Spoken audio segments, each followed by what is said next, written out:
दोस्तों, आज यूटेक का जो कारवां चला है, मैं कह सकता हूं कि जैसे फ्लेम्स ऑफ फायर, यानी कि जो कोविड से स्टार्ट जो मोमेंटम था कोविड का, वहां से स्टार्ट हुआ एक, ये मान के चलिए कि कब वो 20 लाख लोगों तक पहुंच गया।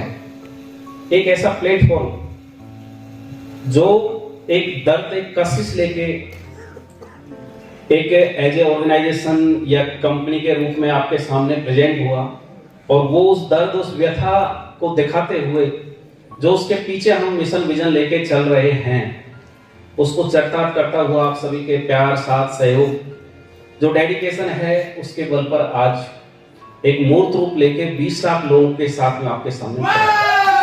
तो इसके लिए मैं अगेन, क्योंकि 20 लाख क्रॉस करने के बाद हरियाणा पहला स्टेट है जहां पर मतलब कुछ बोलने को 20 लाख क्रॉस करने के बाद एक अपॉर्चुनिटी मिला है। दोस्तों, एक्चुअल में नेटवर्क मार्केटिंग का पावर क्या होता है? देखो, ये इंडस्ट्री ऐसी है, आप सभी इसमें जी रहे हैं, मतलब ये मान के चलिए कि इस इंडस्ट्री के अंदर सारे मजे हुए खिलाड़ी आते हैं, यानी कि जैसे दूध से क्रीम निकालते हैं ना, तो सारे इंडस्ट्रियों का यानी कि यहाँ पर एक कॉन्क्लूजन निकल के आता है, वो कहलाता है नेटवर्क मार्केटिंग। यानी कि मजा हुआ जो खिलाड़ी या खिलाड़ी जो छटके होते हैं। तो एक्चुअल में इसका जो बेसिक आप सभी, हम सभी जानते हैं, लेकिन जो बेसिक स्टार्ट होता है, हमें इस पर यानी कि फोकस करते हुए कि क्या क्या वो ट्रिक्स हैं, क्या बेसिक है, क्या ऐसे गट्स हैं जिनके थ्रू हम इस इंडस्ट्री को या हमारी जो टीम है या हमारी जो कंपनी है उसको बहुत बड़े आयाम तक पहुंचा सकते हैं। दोस्तों, जिस प्रकार एलकेजी यूकेजी के स्टूडेंट बेसिक जो होता है उस कॉन्सेप्ट को कोई भी नहीं नकार सकता। जब पीएचडी होल्डर होते हैं कोई जाके, तो एबीसीडी से ही स्टार्ट करना पड़ता है। काफी यहाँ पर एक्सपीरियंस होल्डर होंगे, हो सकता है कि किसी के पास 10 साल का, 15 साल का, 20 साल का, लेकिन एक्चुअल हमें देखा जाए तो जो बेसिक है वहीं से स्टार्ट करना होता है।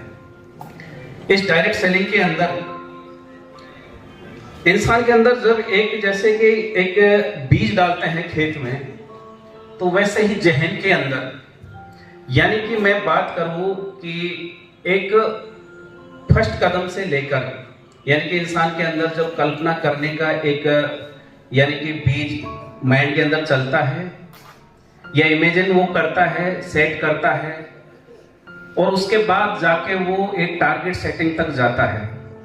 तो मेरा ओवरऑल कहने का मतलब कि हमें वो सारी चीजें इस इंडस्ट्री के अंदर सामने रखते हुए, आगे रखते हुए कि क्या बेसिक हैं, क्या सेल्स के जो लीड है या सेल्स के क्या गट्स हैं, कैसे हमारा बिजनेस ग्रो हो, किन चीजों पर हम फोकस करके चलें, वो कौन सा रोड मैप है जो हमें सफलता की ओर आगे लेके जाता है, या वो कौन कौन सी चीजें हैं जो हमें हमारा फोकस या माइंडसेट, जो गोल हम करके चलते हैं, गोल सेटिंग वहां तक हमारे को पहुंचा पाएगी।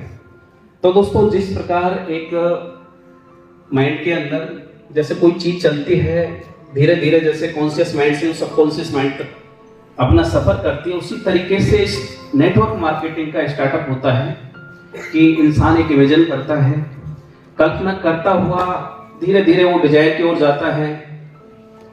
वो डिजायर एक बर्निंग डिजायर में क्रिएट होती है, और बर्निंग डिजायर यानी कि जब ड्रीम्स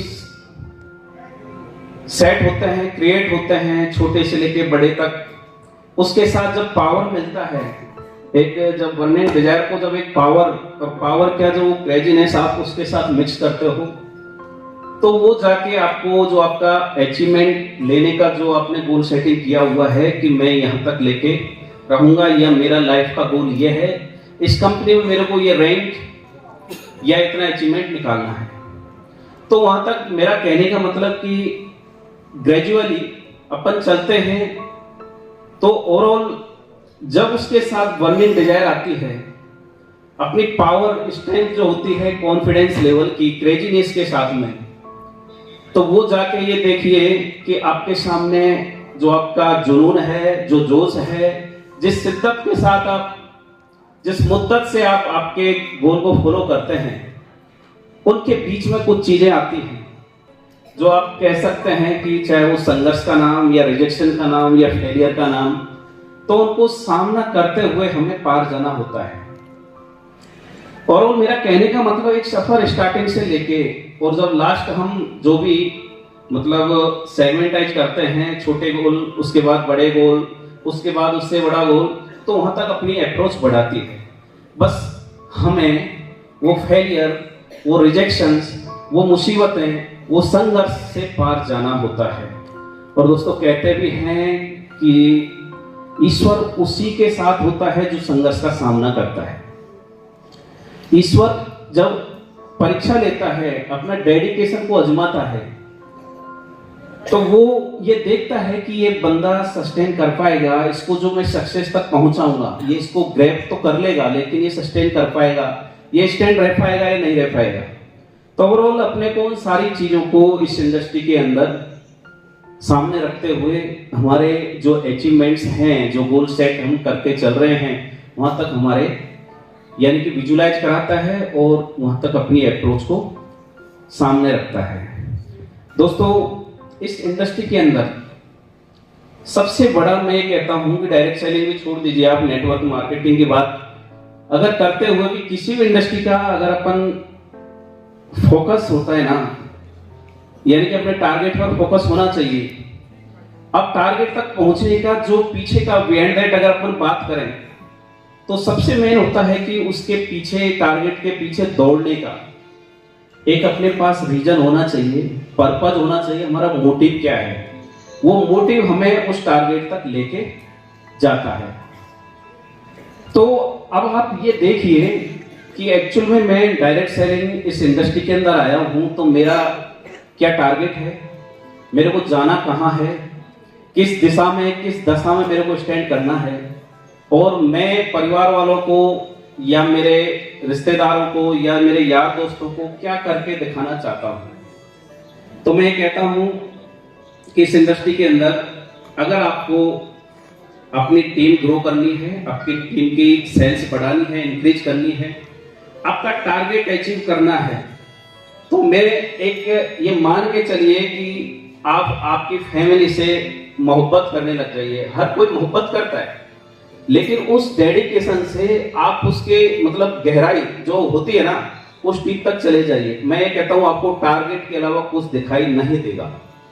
होता क्या है कि हमने गोल सेट कर लिया, हम धीरे धीरे चल रहे हैं कि मैं ये अचीवमेंट इतने दिनों में ले लूंगा, या मेरा ये टारगेट मैं इतने दिनों में लेके, मतलब उसको स्टेप बाय स्टेप अपन विजुलाइज तो कर लेते हैं, लेकिन जो डेडिकेशन आता है वो अपन क्रिएट नहीं कर पाते या उसको उस डेडिकेशन से फॉलो नहीं दे पाते। लोग क्या होता है कि कुछ लोग आए, ब्रॉन्ज बन गए, ब्रॉन्ज तक उनका क्या है, डेडिकेशन का एग्जाम हो जाता है। काफी लोग सिल्वर बनने के बाद में जैसे बीच मझधार में आके समझते हैं कि यार मैं आगे बढ़ पाऊंगा नहीं बढ़ पाऊंगा, या मेरा आगे चल पाएगा या नहीं चल पाएगा। तो और मेरा कहने का मतलब इस इंडस्ट्री में जो भी सेल्स के गट्स हैं, फर्स्ट में अपने को सेल्स क्या होती है, मैं कहता हूं कि सेल्स का एक ही वर्ड है जो आपको ए से लेके जेड तक पहुंचा सकता है। इंसान के पास जो शक्ति होती है, यानी कि इस दुनिया का सबसे इफेक्टिव जो ड्रग कह सकते हैं, वो इफेक्टिव ड्रग क्या होता है, अपने वर्ड्स। अपनी सेल को अगर अपने को ग्रोथ करना है, अपनी टीम की ग्रोइंग करनी है, हमें हमारा जो टीम का सीटीओ या पर डे का जो भी आप टारगेट लेके चल रहे हैं, अगर आपको ये मान के चलिए कि वो ग्रो करना है, तो आपके वर्ड्स के अलावा कोई भी ड्रग नहीं है।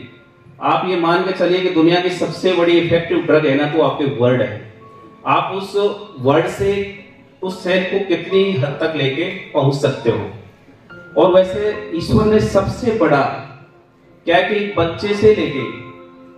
बच्चे से लेके और जब हम इस प्रोफेशनल के अंदर आते हैं, वहां तक सेल्स के गट्स दिए हुए होते हैं। मैं बात करूं, जैसे एक बच्चा है, अपने दूध की डिमांड करने से उसकी सेल्स स्टार्ट होती है। वो धीरे धीरे सोशल लाइफ के अंदर आता है, एडजस्ट होता है कि मेरे को क्या चाहिए, क्या मेरी नीड है। वो अपने पेरेंट्स के सामने उनको अगर बोल भी नहीं पाता है तो अपने इंडिकेशन से इंडिकेट करता है। ओवरऑल मेरा कहने का मतलब कि बचपन से लेके सेल्स और लास्ट तक अपने चलती रहती है। जब भी कैरियर अपना चलता है, सांसें चलती है, अगर अपन इस इंडस्ट्री या सेल्स की उसमें हैं, तो ओवरऑल सेल्स का कोई बड़ा, मैं कहता हूं कि सेल्स एक माइंड का गेम है, एक माइंड सेट है, ये मान के चलिए। अगर आपने सेल्स को उस तरीके से ले लिया कि मेरे को सेल्स कैसे करना है, मेरे को मेरे वर्ड किस तरीके से प्रेजेंट करने हैं।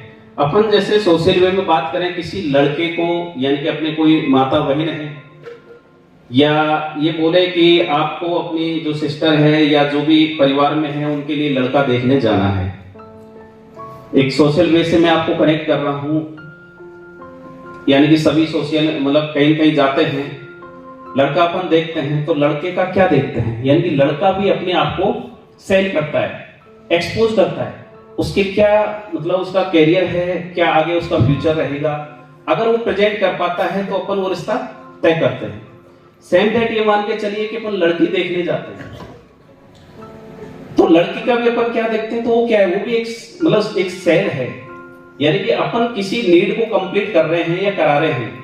मान लो अपने कोई लड़का है, अपन लड़के देखने जा रहे हैं, या अपनी लड़की है, कोई सिस्टर है, कोई बेटी है, अपन लड़का देखने जा रहे हैं, तो वो भी एक सेल्स का रूप होता है। बस हमें उस तरीके से छोटी छोटी चीजों को आगे लेके चलते रहना है। हमें कॉजेज हमारे सामने होने चाहिए, हमारे पर्पस होना चाहिए, हम एक्चुअली चाहते क्या हैं, किस दिशा में हमारी टीम को ले जाना चाहते हैं, और जो सेल्स है उस तक आपके टारगेट अचीव करने के लिए सबसे बड़ा जो वेपन है, मैं कहता हूं कि अगर नेटवर्किंग की बात करें तो एक जो स्पॉन्सरिंग होता है ना, मैं ये कहता हूं कि आपको 1% जो भी कंपनी के या इस इंडस्ट्री के जो टॉप लीडर्स होते हैं, केवल आपकी डायरेक्ट स्पॉन्सरिंग है जो आपको उसमें यानी कि मेंटेन करा पाती है, स्टैंड करा पाती है। अगर आप डायरेक्ट आपकी स्पॉन्सरिंग बढ़ाते हुए चल रहे हैं, आपने सोच लिया कि यार मैं प्लेटिनम बन गया, मैं डायमंड बन गया, मैं कोहिनूर बन गया, मेरे को क्या जरूरत है, टीम मेरी काम कर रही है, आप पैसे हो गए, एक्टिव ना रहे। तो ओवरऑल मेरा कहने का मतलब बेसिक अपन सारे सभी लोग जानते हैं कि नेटवर्किंग का बेसिक क्या है, कैसे प्रोस्पेक्टिंग करनी है, क्लोजिंग कैसे करनी है, लिस्ट बना के कैसे क्या। तो इन चीजों को मतलब जो बेसिक है उसको अपने को डीपली लेके जाना है, टीम को ट्रेनिंग देना है। और ओवरऑल मैं आपको ये बताना चाहूंगा दो या तो कहानियों के माध्यम से, कि जैसे मेरे पास एक प्लेटिनम है, सर आए या नहीं आए, मैंने लखनऊ में वो चीज रखी थी। तो ओवरऑल मैं ये कहना चाहता हूं कि आपको सबसे पहले ठानना है, ये जानना है कि मेरे को चाहिए क्या, क्यों चाहिए। आपको बस उसके पीछे शिद्दत से पड़ जाना है। सारी चीजें आप जानते हैं, हम जानते हैं, हर कोई इस इंडस्ट्री में आता है वो जानता है। ओवरऑल अपना जो गोल है उसके प्रति अपना डेडिकेशन कैसा होना चाहिए। मैं लखनऊ में भी शायद उसमें मेरे को कल एक कॉल आया कि सर आप रखिएगा, और मेरे कोई पर्सनल उसके साथ में अटैचमेंट कुछ ऐसे जो मोमेंटम रहे हैं कि मेरी पर्सनल लाइफ में, तो क्या आप रखिएगा। मैं बोला जरूर, आप पधारेंगे या नहीं पधारेंगे, मैं रखूंगा जरूर, आप सुनिएगा। तो मेरा कहने का मतलब, अपने एक फिल्म भी है उसके ऊपर, आपने देखा होगा, यानी कि या कहीं कहीं आपके पास में, क्योंकि इसमें सारा कुछ रोटेट होता रहता है, जो मिर्च मसाले होते हैं सबके पास आते रहते हैं, चाहे वो कंपनी का सीएमडी हो, चाहे एक न्यू मतलब ज्वाइनिंग किसी की हुई हो, तो सब जो मटेरियल है घूमता रहता है। तो ओवरऑल मैं आपको बताना चाहूंगा कि डेडिकेशन के पीछे यानी सॉरी जो गोल होता है उसके पीछे अपना कैसा डेडिकेशन होना चाहिए। अगर आपने ठान लिया और ये मान लिया कि नहीं मेरे को ये चाहिए, तो चाहिए। होता क्या है, एक प्रेम नाम का लड़का, उमेश सर तो शायद थे वहां पे, एक प्रेम नाम का लड़का, और मेरी बात को माइंड नहीं करिएगा, मैं जैसे आप मान लीजिए कि 2 मिनट में कोई आपके सामने फिल्म की बातें कर रहा हूँ, किसी का नाम भी हो तो माइंड मत करिएगा, उसके लिए मैं आपको एडवांस सॉरी मांग रहा हूँ। एक प्रेम नाम का लड़का और एक प्रेरणा नाम की लड़की होती है, कॉलेज लाइफ होती है, दोनों एक साथ पढ़ते हैं, पढ़ते पढ़ते क्या होता है कि प्रेम नाम का लड़का प्रेरणा नाम की लड़की से यानी कि प्यार मोहब्बत करने लग जाता है। वो चाहता है कि शादी तो करनी है, मेरे साथ मेरी कलीग है और आगे जाके दोनों मिलके अच्छा फ्यूचर सेट करेंगे। और वो लड़का थोड़ा एक जो फैमिली बैकग्राउंड होता है थोड़ा पुअर होता है और कुछ शर्मीला भी होता है। वो 3 साल तक कुछ कह नहीं पाता। एक दिन आता है कि कॉलेज का लास्ट डे होता है कॉलेज अटेंड करने का, एग्जाम का लास्ट सेशन जो चलता है फाइनल ईयर का, उसमें जाके लड़का एक हिम्मत करता है। लड़का लड़की दोनों सेम कास्ट के होते हैं, दोनों के बीच में शादी भी हो सकती है। यानी कि मैं आपको जो चीजें हैं जिस तरीके से, मैं कोई गलत मतलब उस तरीके से नहीं कि प्रेजेंट करना चाह रहा हूं, यानी कि एक पात्र है, लड़का और लड़की एक सोशल वे में जाके शादी हो सकती है, एक अरेंज मैरिज भी हो सकती है। तो लड़का लास्ट डे ये करता है कि मेरे को कहना है, प्रपोज करना है। लड़का बड़ी हिम्मत करते हुए लड़की के पास जाता है कि प्रेरणा, मैं तुझसे बहुत मोहब्बत करता हूं, मैं चाहता हूं कि तू मेरी जीवन संगनी बने, जीवन साथी बने। लड़की थोड़ी देर सोचती है। लड़की क्या होती है कि अपना केवल पढ़ने लिखने तक ध्यान रखती है, बाकी इधर उधर कोई भी मैटरों में उसका ध्यान नहीं होता है। तो लड़की बोलती है कि प्रेम, हो सकता है तू मेरे से प्यार करता हो, लेकिन मेरे मन में या मेरे दिल में तेरे लिए कोई प्यार या कोई भी ऐसा कुछ नहीं है। तो प्रेम बोलता है कि प्रेरणा, मैं घर से गरीब हूं, मैं घर से गरीब हूं, लेकिन अगर तू मेरे साथ शादी कर लेगी तो मैं इस दुनिया की हर खुशी तेरे कदमों में डालने की कोशिश करूंगा।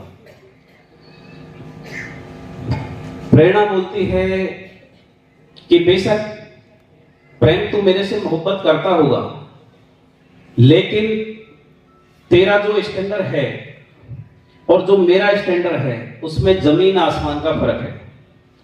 आप थोड़ा सा गौर से सुनिएगा, आपने सुनी भी होगी। मैं कोई यहाँ पे लव स्टोरी सुनाने की बात नहीं कर रहा, केवल मैं दिखाना या आपके सामने रखना चाह रहा हूं कि अपना डेडिकेशन कैसे होना चाहिए। तो कि आपके मेरे बीच में जो गैप है, एक स्टैंडर्ड, जो यानी कि जिस फैमिली या जिस स्टैंडर्ड से मैं बिलोंग करती हूं, उसके और आपके मेरे बीच में बहुत बड़ा गैप है। हो सकता है कि मैं तेरे ख्यालों में आती हूं, लेकिन असल में देखा जाए तो मैं तेरे ख्यालों में आ सकती हूं, असल जिंदगी में नहीं, क्योंकि तेरे मेरे बीच में एक जो सोशल स्टैंडर्ड है अपना बीच का, उसमें बहुत बड़ा गैप है। इसलिए मैं तेरे से शादी नहीं कर सकती। होता क्या है, लड़का टूट जाता है। लड़की जो प्रेरणा होती है वो वहां से चल देती है। लड़का मतलब सोचता है कि आज जो मेरा लिविंग स्टैंडर्ड है या जो मेरी कंडीशन है, यानी कि जो मैं चाहता था, जो मेरी डिजायर थी, जो मैं एक मेरी मंजिल मान के चल रहा था कि लड़की से मैं शादी करूं, तो केवल बीच में एक स्टैंडर्ड का जो गैप आया, इसने मेरे को मेरे टारगेट तक जाने से रोक दिया। लड़का उसी दिन ठानता है कि कुछ भी हो जाए, अगर जो मेरे इस घर की जो कंडीशन है, जो मैं पुअर फैमिली से बिलोंग करता हूं, इस कंडीशन ने मेरे जो जीवन संगनी बनने से इसको रोका, मैं ऐसा स्टैंडर्ड क्रिएट करूंगा, मैं वो मेरी ऐसी स्टेटस बिल्ड करूंगा कि अगर किसी लड़की के सामने मैं खड़ा होके प्रपोज करूं तो लड़की कभी मतलब एक पल भी ये ना सोचे कि मेरे को कुछ बोलना है या मतलब यस करने के अलावा। लड़का धीरे धीरे अपना कैरियर बिल्ड करता है और करीब 10 साल का एक कैरियर का अपना जो लेके चलता है जिस इंडस्ट्री से, उसमें उस मुकाम तक पहुंच जाता है कि वो एक अरबपति बन जाता है। एक दिन संयोग की बात देखिए, जो प्रेरणा कुछ दिनों बाद यानी 10 साल की बात है, तो उसी दरमियान एक घटना घटती है कि जो प्रेरणा का हस्बैंड होता है शादी होने के बाद में, वो क्यों ना उन्हीं की कंपनी के अंदर, जो प्रेम था उसी की कंपनी के अंदर कोई टेंडर डालता है, जो ठेका होता है। और कंडीशन ऐसी होती है कि वो उस बदहाली में होता है। अब उसको पता नहीं होता कि प्रेम और प्रेरणा के बीच का क्या माजरा है, इनके बीच में क्या बातें रही, क्या इनका मतलब अतीत रहा, कैसे रहा। तो जो प्रेरणा का जो हस्बैंड है वो उस प्रेरणा से बोलता है कि अगर प्रेरणा मेरे को ये टेंडर नहीं मिला, नहीं छूटा मेरे, तो अपन दिवालिया हो जाएंगे। प्रेरणा को पता चलता है, पहले से पता रहता है कि ये प्रेम की कंपनी है। अब दो रास्ते हैं, या तो मैं प्रेम से जाके मिलूं, मेरी कंडीशन, मेरी व्यथा को बताऊं, और या बाद में अगर ये टेंडर नहीं मिला तो हम बदहाली की हालत में जीने को मजबूर होंगे। और प्रेरणा को पता होता है कि लास्ट जो मीटिंग रही, या जो पल रहे, या जो वर्ड रहे, या जिस हालात में मैंने रिजेक्ट किया, वो पल वापस सामने खड़े होंगे। आखिरकार प्रेरणा को पता होता है कि अगर टेंडर नहीं छूटा तो हस्बैंड डिप्रेस्ड होंगे, क्या क्या होगा विजुलाइज कर पा रही थी। तो प्रेरणा उस हस्बैंड के साथ में ऑफिस जाती है और वहां पर एक स्लिप रखती है कि ये नाम की लड़की है, यानी कि वाइफ ऑफ फला, और मैं आपसे मिलना चाहती हूं। अंदर स्लिप जाती है। जैसे प्रेरणा नाम सामने आता है, प्रेम उसको झटके से, यानी कि बगैर कुछ सोचे बोलता है कि इनको अंदर भेज दो। प्रेरणा और उसका हस्बैंड अंदर ऑफिस में जाता है, तो जो हस्बैंड होता है वो तो चुपचाप बैठे रहते हैं, और प्रेरणा सामने बातें रखती है कि सर, अगर आपने टेंडर हमारे फेवर में नहीं छोड़ा या हमें नहीं दिया तो मेरा हस्बैंड या मेरा परिवार दिवालिया हो जाएगा। इसलिए मैं चाहती हूं कि ये टेंडर आप हमें प्रोवाइड कराएं। प्रेम को मतलब एक दो सेकंड का कुछ सोच नहीं था कि मैं किस तरीके से मतलब क्या कहूं इसको। तो वो एक दो सेकंड, एक लिटिल बिट मतलब मान के चलिए थोड़ा सा रुका, और उसने मैं प्रेरणा तेरे से अकेले में बात करना चाहता हूं।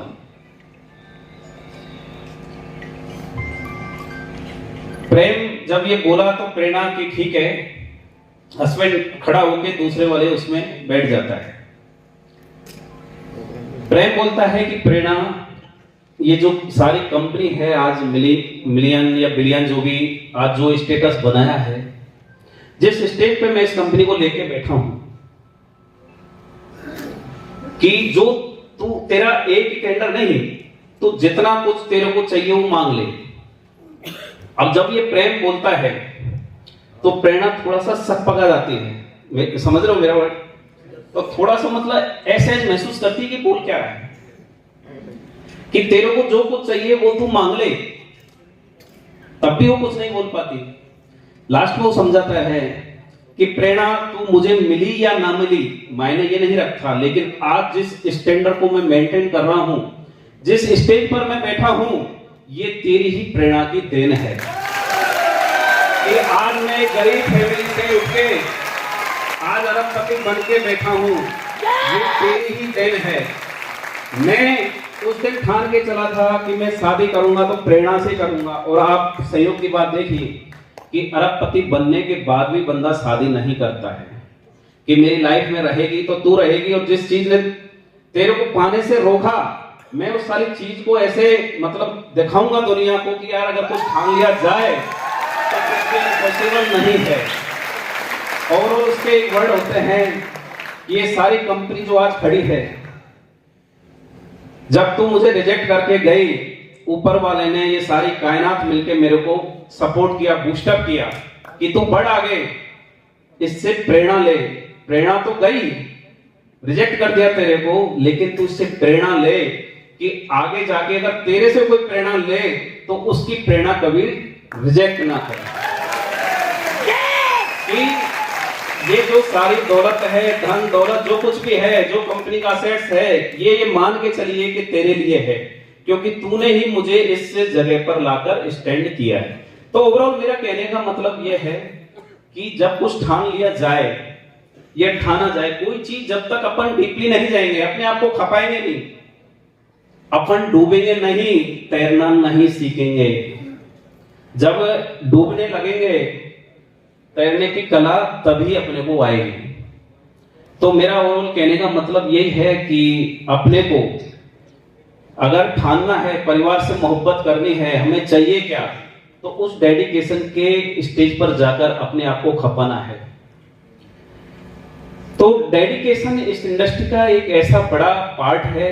मैं ये कह सकता हूं कि आप मतलब जितनी चीजों पे बात किया जाए, एक जैसे वर्कशॉप चलता है 2 दिन, 5 दिन, 7 दिन, 10 दिन, तो ओवरऑल सेल्स पर कितना ही कुछ बोल लें, क्योंकि सेल्स एक पार्ट है, चैप्टर है मार्केटिंग का, और मार्केटिंग अपने आप में एक बहुत बड़ा सब्जेक्ट है।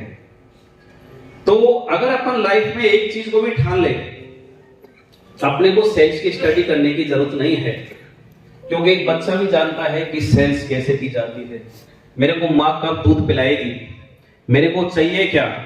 एक पत्नी, एक वाइफ अपने हस्बैंड से ये बोलती है कि मेरे को 15,000 की साड़ी चाहिए या 20,000 की मेरे को साड़ी सूट चाहिए, तो वो क्या है, अगर पति को मना पाई तो वो क्या है, सेल का पार्ट है, सेल्स है या नहीं है।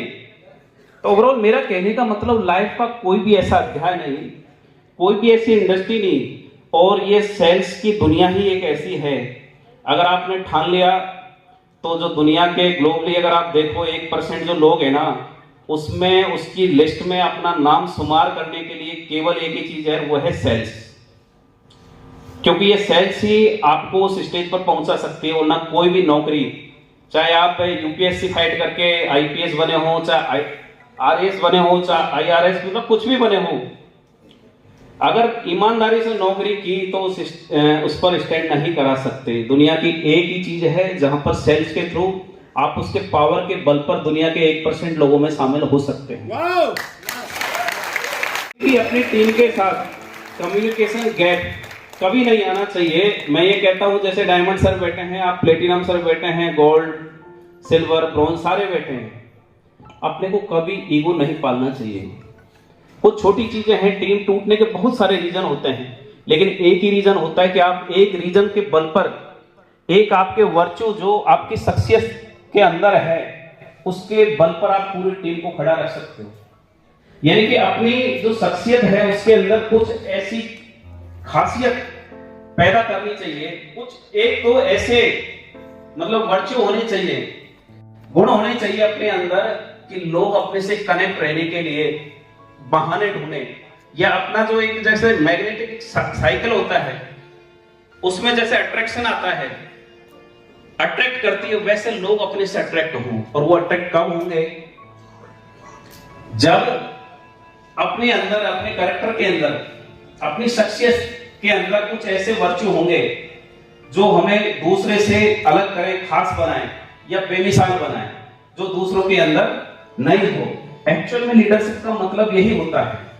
लीडर वो होता है जो अपने आप से बहुत आगे की सोचे, अपनी टीम से बहुत आगे की सोचे, वो टीम को अगुवाई करे। अगुवाई कब करेगा, जब वो अपना जो विजन है अपने आप से और अपनी टीम से बहुत आगे लेके चले, तो उसका मतलब आता है कि इसके अंदर लीडरशिप की वर्च्यू हैं, ये अपनी लीडरशिप एस्टेब्लिश कर सकते हैं।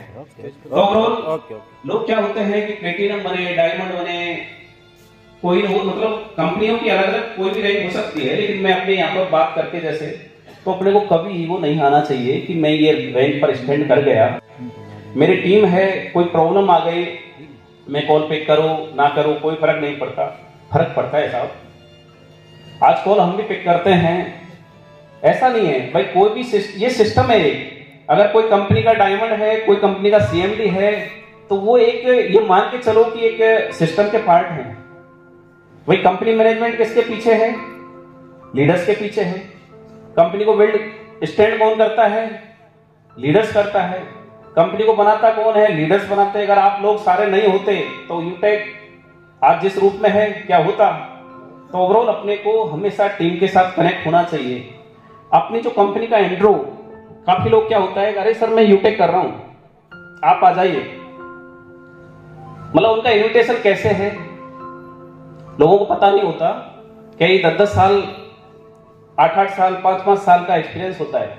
उनको ये पता नहीं होता कि मेरे को एक्चुअल में इनविटेशन कैसे देना है। बाद में बोलते हैं कि सर रिजेक्शन फेस कर रहा हूं, मैं मतलब इतने लोगों को भेजा, मेरे 3 लोग ज्वाइन हुए, मैंने 20 लोगों को भेजा। एक्चुअल में होता क्या है, कंपनी का जब भी इंट्रो आप करो, कंपनी का नाम आना चाहिए लास्ट में। प्लान 1-1 घंटे तक खींचते रहते हैं। मैं कहता हूं प्लान 10 मिनट के अंदर आपको पूरा क्लियर कर देना है, यानी कि मेन पॉइंट बताना है। कोई कैसा भी बड़ा से बड़ा लीडर हो, जिसको 20 साल का एक्सपीरियंस हो, किसी भी कंपनी से आया हो, आप अगर जब नई कंपनी का प्लान देते हैं ना, तो उसको मुश्किल से 20% ही समझ आता है। आप चाहे 1 घंटा लगाइए, चाहे 10 मिनट में क्लोज करिए। तो ओवरऑल अपने को मतलब फर्स्ट में ये देखना है कि लीडर कैसा है, उसका स्टैंडर्ड क्या है, अब वो किस तरीके से बात कर रहा है, मैं इसको किस वे में जाके बात करूं, कैसे प्लान को प्रेजेंट करूं। 1 घंटा ले रहा है, अगर मैच्योर लीडर है तो आपकी बात, यानी कि जो आपने अप्रोचिंग की वहां के वहीं फिनिश, वो बंदा कभी नहीं जुड़ेगा। तो ओवरऑल कंपनी को उस तरीके से प्रेजेंट करिए कि सर मैं एक ऐसी कंपनी में काम कर रहा हूं जो लास्ट 3 साल से ये मुकाम पर पहुंची है, या 4थी साल रनिंग में चल रही है। आज इंडिया के यानी कि नेटवर्क मार्केटिंग के अंदर टॉप ट्रेंड कर रही है। आज उस कंपनी का 20 लाख का कारवां खड़ा हो चुका है। यहां पर लाखों लोगों की जिंदगियां संवरी हैं। उसके बाद जाके लास्ट में यानी क्यूरियोसिटी क्रिएट होनी चाहिए। अपन उसकी क्यूरियोसिटी, काफी लीडर्स जैसे आते हैं, मैं कई जूम मीटिंगों में रहता हूं, सुनता रहता हूं, तो बीच बीच में मेरे को, तो मेरा ओवरऑल कहने का मतलब यह है कि जब तक आप क्यूरियोसिटी या नीड क्रिएट नहीं करेंगे, कभी क्लोजिंग नहीं होगी। तो सबसे पहले जो भी लीडर आता है, जो प्रोस्पेक्टिंग करते हैं, वो चाहे किसी भी कंपनी से आए, अपने को 10 मिनट से ज्यादा प्लान को नहीं देना है। अपनी जो यूएसपी है बताइए, क्या इससे अलग अदर कंपनियों से अलग है वो बताइए। लास्ट में जाके आपकी क्लोजिंग होना तय है। आपका कॉन्फिडेंस लेवल क्या है। देखो, एक आपने देखा होगा लीडरशिप के अंदर आता है, आज इस स्टेज पर खड़े होके मैं कुछ भी ड्रेस सेंस में आऊं मायने नहीं रखता। यहां पर आपका कॉन्फिडेंस बोलता है। जब आईएएस के इंटरव्यू देने जाते हैं, यूपीएससी अपन जब मेंस के बाद में, तो वहां पर सारे यानी कि वो स्टेज तो फाइट करके जाते ही हैं, वहां पर देखते क्या है, क्या देखते हैं जब इंटरव्यू के अंदर सारे वो ऐसे तो ही नहीं कोई 10वीं पास करके उसमें इंटरव्यू में चला गया। जो प्री वो फाइट करेगा, मेंस करेगा, तब जाके इंटरव्यू में जाएगा। वहां पे देखते क्या है, उसका माइंडसेट क्या है, उसका कॉन्फिडेंस क्या है, ये इस पोस्ट के काबिल है या नहीं है। तो ये देखते हैं कि इसका प्रेजेंट करने का तरीका, इसका रिएक्ट करने का तरीका क्या है। तो ओवरऑल ये चीजें अपने अंदर होनी चाहिए काफी। अब जैसे मैं कम्युनिकेशन पे बात कर रहा था, मैं एक और सेकंड आपको, कम्युनिकेशन की पावर क्या होती है। आप टीम से कनेक्ट होते हो, कनेक्ट रहते हो, तो आपको कहां तक पहुंचा सकती है। एक वापस में आपको सोशल वे में एक स्टोरी के माध्यम से आपको एक कम्युनिकेशन पावर या रिलेशन बिल्ड करने की जो इसके पीछे एक पावर होती है, वो किस तरीके से काम करती है, और जो कम्युनिकेशन गैप आता है वो किस तरीके से टीम इन्हीं रिश्तों को खत्म कर देता है। एक वापस बात कर लेते हैं कि प्रेम और प्रेरणा, पहले तो वो एक दूसरे के हो नहीं पाए, लेकिन यहां पर दोनों को मिला देते हैं। वही प्रेम नाम का लड़का और प्रेरणा नाम की लड़की, दोनों हस्बैंड वाइफ होते हैं। होता क्या है, शादी के कुछ दिनों बाद दोनों में कुछ अनबन हो जाती है। कंडीशन उस स्टेज पर पहुंच जाती है कि डाइवोर्स के लिए यानी कि पिटीशन फाइल करने की कंडीशन आ जाती है, और वो उस स्टेज पर जाके लीगल यानी कि लिटिगेशन में आ जाते हैं, और एक दिन वो चलता रहता है। एंड में जाके जिस दिन उसका डाइवोर्स डिग्री होता है उस दिन आके यानी कि जैसे वाइफ पिटीशन फाइल करती है, हस्बैंड पहले तो उसको प्रोटेस्ट करता है, उसके बाद में वो भी कंसेंट दे देता है कि भाई ठीक है हम नहीं रह सकते एक साथ, क्योंकि कम्युनिकेशन बीच में रहा नहीं। एंड में जाके जब वो निकलते हैं कोर्ट से तो हस्बैंड यानी कि प्रेरणा के पास जाता है कि प्रेरणा तू केस जीत गई, इसलिए तेरे लिए बहुत बहुत बधाई, और मैं चाहता हूं, ईश्वर से प्रार्थना करता हूं कि तेरा जो नेक्स्ट पारी रहे बहुत अच्छी रहे, और जो मैं नहीं दे पाया वो तेरे को नेक्स्ट पारी में मिले। तो मेरी ऐसी विशिंग है। अब इतना सुनने के बाद में प्रेरणा बोलती है कि प्रेम जीती मैं ही नहीं, यानी कम्युनिकेशन का पावर देखिए आप, एक जीत कर भी हार जाता है और एक हार कर भी जीत जाता है। आप देखिएगा कि कैसे हार कर जीता जाता है, कैसे जीत कर हारा जाता है, जो कम्युनिकेशन की पावर है। तो प्रेरणा बोलती है प्रेम से कि प्रेम केस मैं ही नहीं जीती, केस तो आप भी जीते हैं, क्योंकि आप भी तो मेरे से अलग होना चाहते थे। ओवरऑल दोनों में कम्युनिकेशन स्टार्ट होता है। आप देखिएगा टीम के साथ में आपका अगर गैप है, जब रिलेशन को एक कम्युनिकेशन गैप ब्रेक कर सकता है, तोड़ सकता है रिलेशनशिप को, तो टीम तो बहुत बड़ी बात है। तो जब बात स्टार्ट होती है, प्रेरणा बोलती है कि केस तो आप भी जीते हैं, आप भी मेरे से अलग होना चाहते थे, तो मैं मतलब उसकी आंखों में आंसू होते हैं, वो उसको विश नहीं करती। लास्ट में ये कहती है, मतलब उसके आंसू आके जब वो थोड़े से अतीत में जाती है कि कैसे हमने पल गुजारे, तो आंखों में आंसू भरते हुए वो पूछती है कि प्रेम तेरी तबीयत कैसी है। प्रेम को सोचता है और वो बोलता है कि इसको कैसे रिप्लाई करूं कि प्रेरणा तबीयत तो मेरी अब ऐसे ही रहती है, मतलब खराब होती रहती है, क्योंकि मैं अपनी केयर नहीं रख पाता, तू जो मेरे साथ नहीं है, मैं टाइम पर दवाई नहीं ले पाता, तो थोड़ा इमोशंस जो इमोशनल लेवल है वो बढ़ जाता है। प्रेरणा की आंखों से आंसू गिरने लगते हैं कि प्रेम ये सिचुएशन, ये कंडीशन नहीं आती, लेकिन आपने मेरे पर इतने ब्लेम लगाए कि मेरे को मजबूर होके इस स्टेज पर जाना पड़ा, ये डिसीजन लेना पड़ा, ये स्टेप उठानी पड़ी। तो प्रेम बोलता है कि प्रेरणा तो कह तो सही रही है, गलती मेरे से भी हुई है कि मैंने तेरे पर ब्लेम लगाए, मैं लोगों की, घर वालों की या परिवार वालों की या गांव वालों की या दोस्तों की बातों में आ गया, मैंने तेरे पर ब्लेम लगाए, लेकिन तूने भी तो मेरे को दहेज का लोभी और मतलब इतना लालची साबित कर दिया। तो अब कम्युनिकेशन जब होता है, यानी कि पूरा 2 से 5 साल का जो टाइम कम्युनिकेशन गैप का, वो 5 मिनट में कैसे जो मॉम होता है वो पिघलता है। तो ओवरऑल जब बात होती है तो प्रेम बोलता है कि अब इससे कुछ कहूं कि ये केस तो डिसाइड हो गया, डाइवोर्स हो गया, लेकिन क्या हम वापस एक साथ एक दूसरे के जैसे थे वैसे रह सकते हैं? लेकिन वो कह नहीं पाता। प्रेरणा उसकी आंखों में कुछ समझती है कि ये कुछ कहना चाह रहा है, लेकिन बोल नहीं पा रहे। तो प्रेरणा बोलती है कि प्रेम बोलो आप कुछ जो भी कहना चाहते हैं, क्या कहना चाहते हैं, अब हम कब मिलेंगे, कैसे, क्या मतलब उस तरीके से। तो प्रेम बोलता है कि प्रेरणा क्या हम वापस एक हो सकते हैं? भाई गलती आपकी है, गलती मेरी भी है। प्रेम और प्रेरणा दोनों उस स्टेज पर आ जाते हैं। अब वो बाद में बीच में आती है कि अपना डाइवोर्स हो चुका है, ये पेपर हाथ में है, अब क्या किया जाए। तो कुछ देर बाद सोचने के बाद प्रेरणा बोलती है कि प्रेम आप यस करिए कि लाइफ में कभी ऐसी घड़ी, ऐसा टाइम नहीं आएगा कि ये तो केवल कोर्ट के या पेपर हैं, ये हमारा रिश्ता डिसाइड नहीं कर सकते। अगर आपने यस कर दिया तो ये मैं अभी फाड़ के फेंक देती हूं।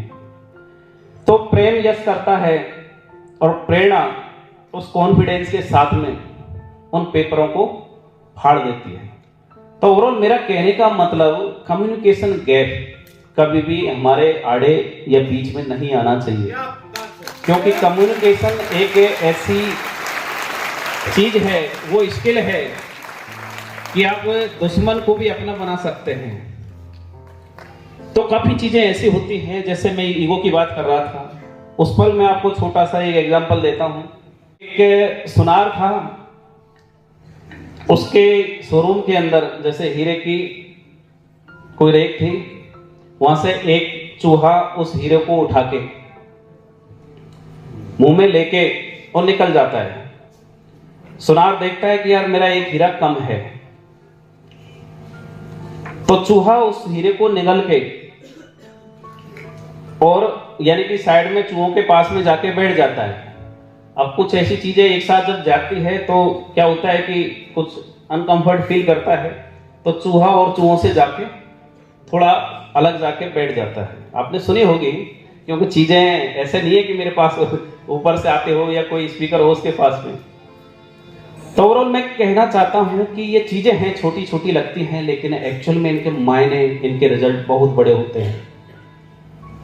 सुनार एक शिकारी को बुलाता है कि यार मेरा ऐसे ऐसे एक हीरा यहाँ से निकल के एक चूहा ले गया, अब क्या पता कहाँ डाल दे, कैसे क्या किधर है। तो कि ऐसे ऐसे ये चूहे इस खंडर, यानी कोई पास में कोई खंडर था कि वहां पे चूहों की काफी गैदरिंग रहती है, तो मैं आपको इस हीरे को लाने के एवज में इतने पैसे दूंगा।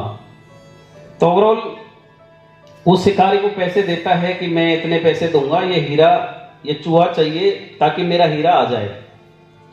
तो वो खंडर जो भी थोड़े से आउटसाइड में होते हैं, वहां पे वो शिकारी जाता है कि यहाँ पर वो चूहा मिलेगा। वो जाके देखता है कि यार यहाँ पर सैकड़ों चूहे हैं, इनको मतलब कैसे मैं आइडेंटिफाई करूं कि ये हीरा इस चूहे के पास है। तो थोड़ा सा वो जब नजर फैलाता है तो वो देखता है कि एक चूहा जो अदर जो भी गैदरिंग हो रही थी उससे अलग जाके बैठ जाता है 10 मीटर 20 मीटर। तो वो थोड़ा सा दिमाग लगाता है कि यार ये चूहा अलग बैठा है, इसका मतलब हो सकता है कि वो हीरा इसी चूहे ने लिया है। तो उस पे वो यानी कि निशाना लगाता है।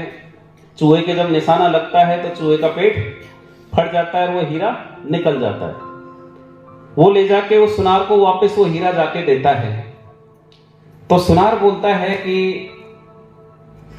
पैसे तो मैंने जो मतलब बात की थी ये पकड़िए, लेकिन मेरे को ये बताइए कि आपने ये कैसे पहचाना कि सैकड़ों चूहों के बीच में ये अकेला चूहा यही है जो मेरा हीरा लेके गया है। तो ओवरऑल शिकारी जब अपनी जो भी एक्सपीरियंस होता है वो बताता है कि सर होता क्या है कि कुछ लोग ऐसे होते हैं जिनको सफलता जल्दी मिल जाती है, या अनएक्सपेक्टेड जो चीजें हैं वो जब जल्दी आ जाती है तो काफी लोग क्या होता है कि स्टैंड नहीं कर पाते, वो हवा में उड़ने लग जाते हैं, डाइजेस्ट नहीं हो पाती। तो सफलता यानी कि वो हीरा डाइजेस्ट नहीं कर पाया और वो ये सोचने लगा कि साले ये चूहे हैं, ये इनसे तो मेरे पास तो करोड़ों रुपए का हीरा है, मैं इनके साथ में क्यों रहूं और मैं क्यों ना इनसे अलग जाके बैठूं, क्योंकि ये मेरे स्टैंडर्ड के नहीं है।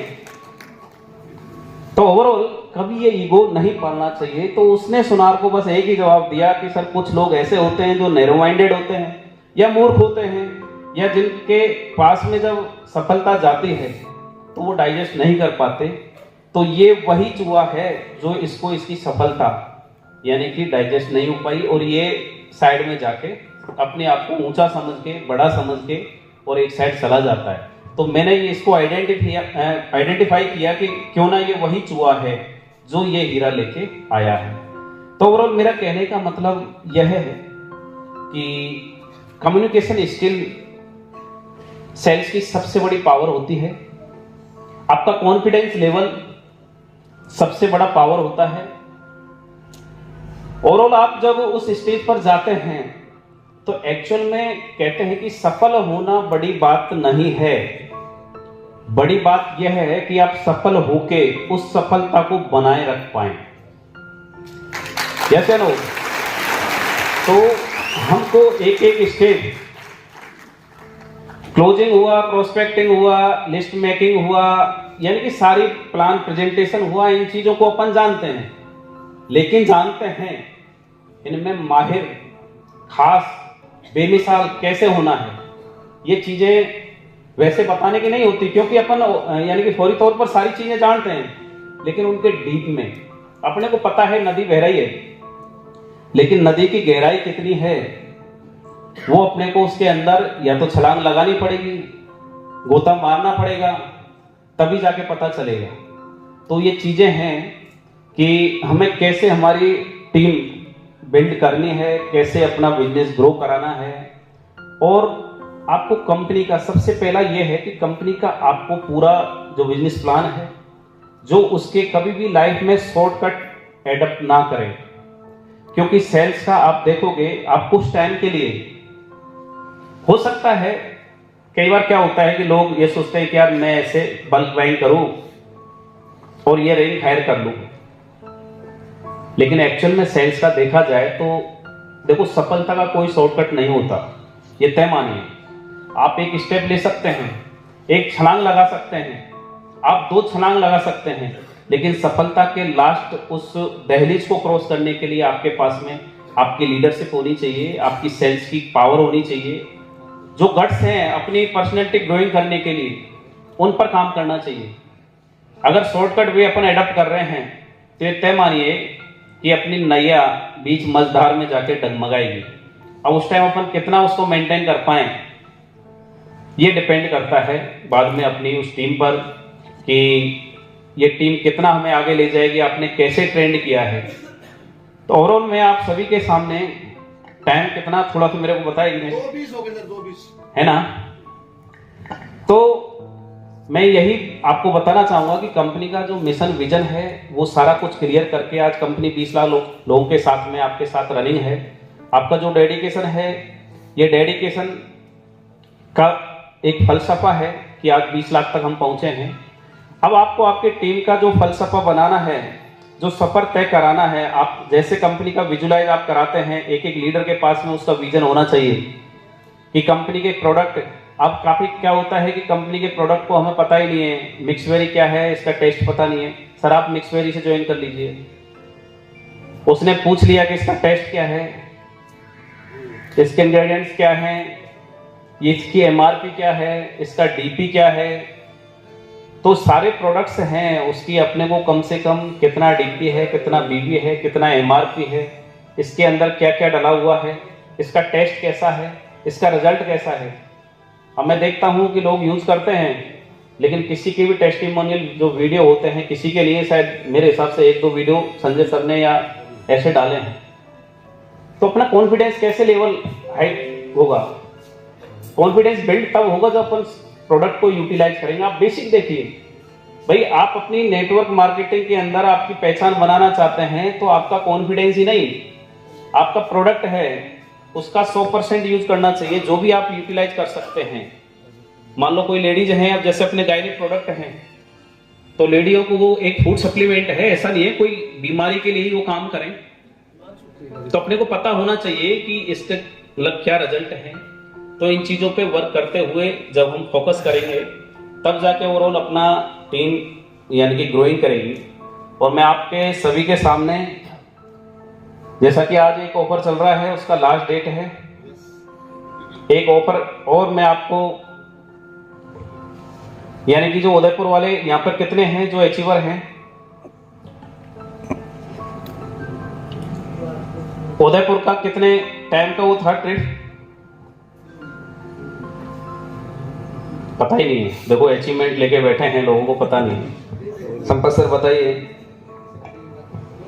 2 महीने का था सर। नहीं, मैं ये बोल रहा हूँ कि वहाँ पे ट्रिप कितने दिन का था, कितनी नाइट थी, कितने डे थे? 2 दिन 1 नाइट, बिल्कुल। तो ओवरऑल वो अपना ये मान के चलिए कि 22 और 23 मई के अंदर है, उसका डेट आपके सामने अभी मतलब आ जाएगा। और एक नेक्स्ट स्टेप गोवा के लिए जो 2 नाइट और 3 डेज का रहेगा, एक बार डिस्प्ले करा दीजिएगा।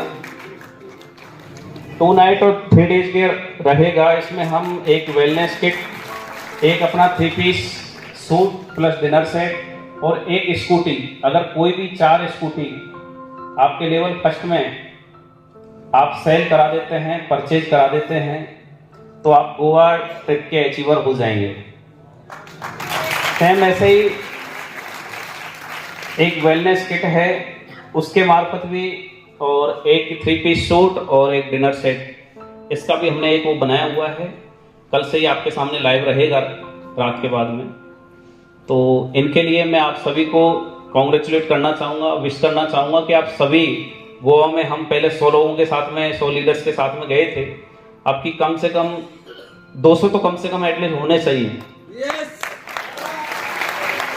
तो दोस्तों, ये गोवा ट्रिप की अनाउंसमेंट के साथ मैं आप सभी का अगेन वो सारी चीज़ें, आपको पता है कि हम इस जो फाइनेंशियल ईयर है उसमें करीब करीब 100 करोड़ के आसपास का सीटीओ क्रॉस करने वाले हैं, जो कंपनी का ईयरली जो टर्नओवर होता है, यानी करीब करीब कर चुके हैं। वो फाइनल तो जब मार्च निकलेगा उसके बाद में 31 मार्च के बाद पता चलेगा कि उससे कितना अप जाते हैं। अभी जो हम प्रोजेक्टेड टारगेट लेके चल रहे हैं वो हमारा है, यानी कि मिनिमम हम जैसे अभी हम प्रोजेक्टेड लेके चले थे इस फाइनेंशियल ईयर का 75 CR। और मुझे बड़ी खुशी हो रही है कि आप सभी के जो डेडिकेशन से आपने वर्क किया है, जिस तरीके से आपने मतलब यूटेक के लोगों में आग लगाई है नेटवर्क मार्केटिंग के अंदर, उस 75 को हम क्रॉस कर चुके और 100 भी क्रॉस करने वाले हैं। और अभी मैं चाहता हूं कि आप सभी का, भाई कंपनी का टर्नओवर बढ़ेगा तभी बढ़ेगा जब आप सभी का टीम का टर्नओवर बढ़ेगा, आपकी टीम ग्रो करेगी, आपकी इनकम बढ़ेगी तो कंपनी की इनकम बढ़ेगी। तो ओवरऑल हमने अभी जो प्रोजेक्टेड टारगेट लेके चल रहे हैं 24-25 का, वो 800 करोड़ रुपए का हम टारगेट रख रहे हैं। तो आप अपना मिशन विजन, और मैं चाहता हूं कि 2024 का जब हम यानी कि एनिवर्सरी सेलिब्रेट करें, कम से कम 25 डायमंड हमारे पास होने चाहिए। अब इस हॉल में कितने लोग हैं जो ये कह सकते हैं कि मैं डायमंड बन के आऊंगा? हाथ उठें तो उस प्रेम की तरह जो अपनी प्रेरणा को पाने के लिए उस मुकाम तक पहुंच जाए। तो मैं आप सभी को विश करना चाहूंगा कि बेस्ट ऑफ लक आपको बोलना चाहूंगा कि आप उसी डेडिकेशन से काम करें कि आप 2024 के डायमंड बन के उन पलों को सेलिब्रेट करें। और मैं ये भी कहना चाहूंगा कि कम से कम 5 कोहिनूर, अब कोहिनूर की रेस में अब करिए, आप विजुलाइज करिए थोड़ा सा, कितने लोग हैं जो हैंड रेज कर सकते हैं?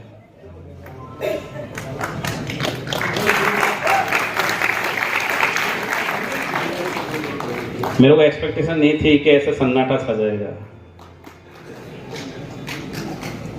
देखो, जब तक अपन विजुलाइज नहीं करेंगे, ये इंडस्ट्री ऐसा है कि सपनों को इस जहन के अंदर, भाई आज कोई कोहिनूर बन के बैठे हैं, कोई डायमंड बन के बैठे हैं, तो उन्होंने डे फर्स्ट में ऐसे नहीं कि मैं ब्रॉन्ज नहीं बनाऊंगा, मैं डायरेक्ट कोहिनूर बन जाऊंगा। उन्होंने विजुलाइज किया मैं जा सकता हूं, मैं पहुंच सकता हूं। एक बाज देखा है आपने? बाज के पास क्या पावर होती है? वो अपने से कई गुना बड़े जीप पर झपट्टा मारता है। क्या आप मानते हो उसकी पावर काम करती है? क्या काम करता है? कॉन्फिडेंस काम करता है। अगर आपका कॉन्फिडेंस गया, मैं एक और थोड़ा सा अगर टाइम हो तो एक चील के आपने सुनी होगी, चील की कॉन्फिडेंस लेवल जब गिरता है तो इंसान चील की जगह मुर्गी बन जाता है, मुर्गी का बच्चा बन जाता है।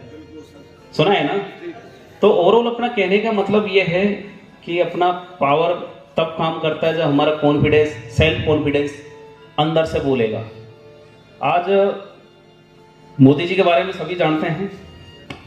आपने कोई ऐसा प्राइम मिनिस्टर देखा? मैं देखो ऐसे कोई पार्टी की वकालत नहीं कर रहा, लेकिन मैं आपको कॉन्फिडेंस का लेवल और उसके पीछे की पावर और उसके बाद में रिजल्ट, ये दोनों तीनों चीजें हैं। आप देखिए ऐसा कोई प्राइम मिनिस्टर देखा जिसने कि पीएम बनने से पहले 15 अगस्त का झंडारोहण कर दिया हो? कोई देखा आपने? 2014 में वो पीएम बने, अगस्त 13 में उन्होंने एक आर्टिफिशियल लाल किला बनवा के, आपको शायद याद होगा अगर पॉलिटिकल लाइन के अंदर आप पॉलिटिक्स में अगर थोड़ा सा वो रखते हो। अब उनका पावर देखिए, वो ये क्लेम कर रहे हैं कि थर्ड टर्म में मेरा ही होगा, मैं ही आऊंगा थर्ड टर्म में। आज तक किसी पीएम ने बोला? ये कॉन्फिडेंस कहां से आता है? तो ऐसा कॉन्फिडेंस आना चाहिए कि नहीं कुछ नहीं, मैं कोहिनूर, आज मैं ब्रॉन्ज ही क्यों ना, लेकिन मैं अगला कोहिनूर में बन के आऊंगा साल भर के अंदर। अगर आपका कॉन्फिडेंस काम कर रहा है तो इट मीन्स आपका वो रैंक अचीव होना तय है। कभी आप लगाइए, जैसे अपन रामायण में सुनते थे, आज कुरुक्षेत्र आपके आसपास ही है, महाभारत की भी बात कर लें, इस हरियाणा के अंदर ही है। आप ये देखिए पुष्पक विमान, रावण के पास क्या था कि उसने मतलब इंद्र को ने सबको परास्त करके, यानी कि शनि को भी अपनी पार्टी के, बताते हैं कि एक देसी भाषा में, कि बांध के रख लिया था, उसको पछाड़ा तो उसकी गति कम हो गई।